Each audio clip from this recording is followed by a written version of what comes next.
اسرائیل بنے گا حدیث میں خبریں یہ سارے مسلمان ممالک تمہارے ہاتھ سے نکل جائیں گے مسلمانوں، یہ عراق اور اردن اور یہ اور وہ، یہاں تک کہ ترکی، سعودی عرب کا بھی شمالی حصہ نکل جائے گا۔ البتہ مدینے کا جو ان کا پروگرام ہے اس کو اللہ نہیں پورا ہونے دے گا، مدینے میں داخلے کی ان کو اجازت نہیں ملے گی۔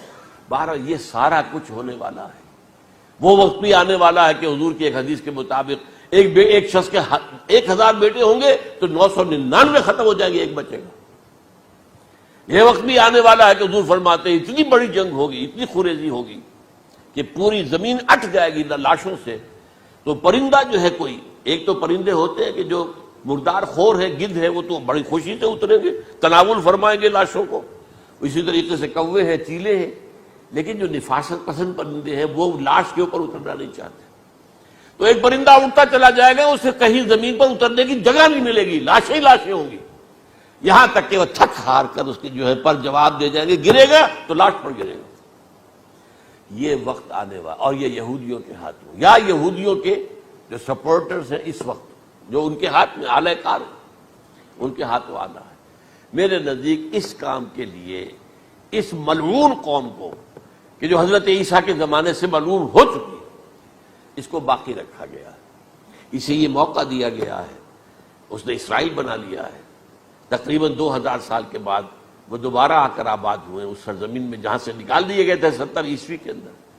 یہ سارا کچھ کیوں ہو رہا ہے؟ ان کا یہ استثناء کیوں کیا گیا؟ یہ بڑی تلخ بات ہے، یہ یاد کر لیجیے، کیونکہ یا تو قوم اسی وقت ہلاک کر دی جاتی، جیسا کہ ہوا قوم نوح، قوم ہود، قوم عاد، قوم ثمود، قوم شعیب، یہ ہوا کہ نہیں ہوا؟ اور سدوم اور عمورہ کی بستیاں جہاں حضرت لوط بھیجے گئے، اور آل فرعون جو ہلاک کیے گئے، یا تو پوری قوم ہلاک کی جاتی؟ نہیں، یہ یوں سمجھیے کہ اس پورے معاملے کو درمیان میں سے ایک وقفہ دے دیا گیا، حضرت عیسیٰ کو اٹھا لیا گیا، اور حضرت عیسیٰ دوبارہ آئیں گے۔ یہ کیوں کیا گیا؟ اب اس میں بڑی تلخ بات آپ سے کہہ رہا ہوں، یہ آپ کے لیے قبول کرنا آسان نہیں، حلق سے نیچے اٹھنے کی مشکل سے۔ اس قوم کو زندہ رکھا گیا ہے جو ملعون اور مغضوب علیہم قوم ہے۔ سب سورہ فاتحہ میں مفسرین لکھتے ہیں ضالین، یہ نصارہ ہیں، اور مغضوب علیہم یہ یہودی ہیں۔ اور قرآن کہتا ہے لعن الذین کفروا من الکتاب علی لسان داؤد وعیسی ابن مریم، لعنت کی گئی ایک ملعون اور مغضوب قوم کے ہاتھوں آخری امت محمد، اور اس کا بھی بہترین حصہ، اس پر عذاب ان کے ہاتھوں آئے گا۔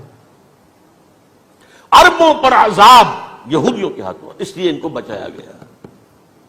یہ میں نے کئی دفعہ واقعہ سنایا، مولانا اصلاحی صاحب بتایا کرتے تھے، کیونکہ وہ راجپوت تھے، یو پی کے راجپوت، مشرقی حصے کے، کہ ہمارے ہاں کوئی نوجوان اگر کوئی بڑی گری ہوئی حرکت کرتا تھا تو اس کے سر پر چمار کے ذریعے، چمار کے ہاتھوں جوتا لگوایا جاتا تھا۔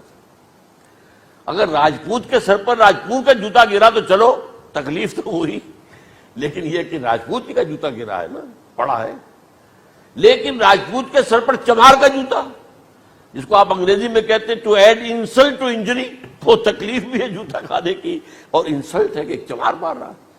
یہ امت سب سے خیر امت ہے، کنتم خیر امت اخرجت للناس۔ اس کے لیے عذاب بھی بدترین آئے گا، اور کن پر آئے گا؟ اس امت کا جو اصل نیوکلیس ہے عرب، جس کے بارے میں حضور کی حدیث موجود ہے ویل للعرب، عرب کے لیے بہت بڑی ہلاکت۔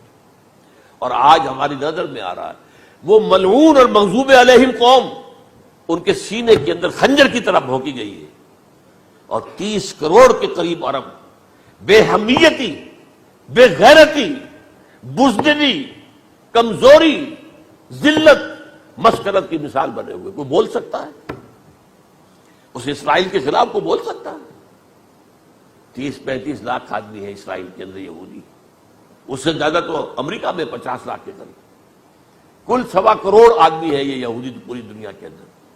لیکن دیکھیے جو چاہتا کرتا ہے، جب چاہا اس نے عراق کے ایٹمک انسٹالیشن کو تباہ کر دیا، اور سعودی عرب کی فضا میں اس کو فیول کیا ہے انہوں نے، دوبارہ ری فیولنگ جو ہوئی ہے ان کے جہازوں کی، وہ سعودی عرب کی فضا میں ہوئی۔ اللہ تعالیٰ نے یہ کوڑا ان مسلمانوں کے لیے رکھا ہوا ہے کہ جن کے رتبے ہیں سوا، ان کی سوا مشکل ہے۔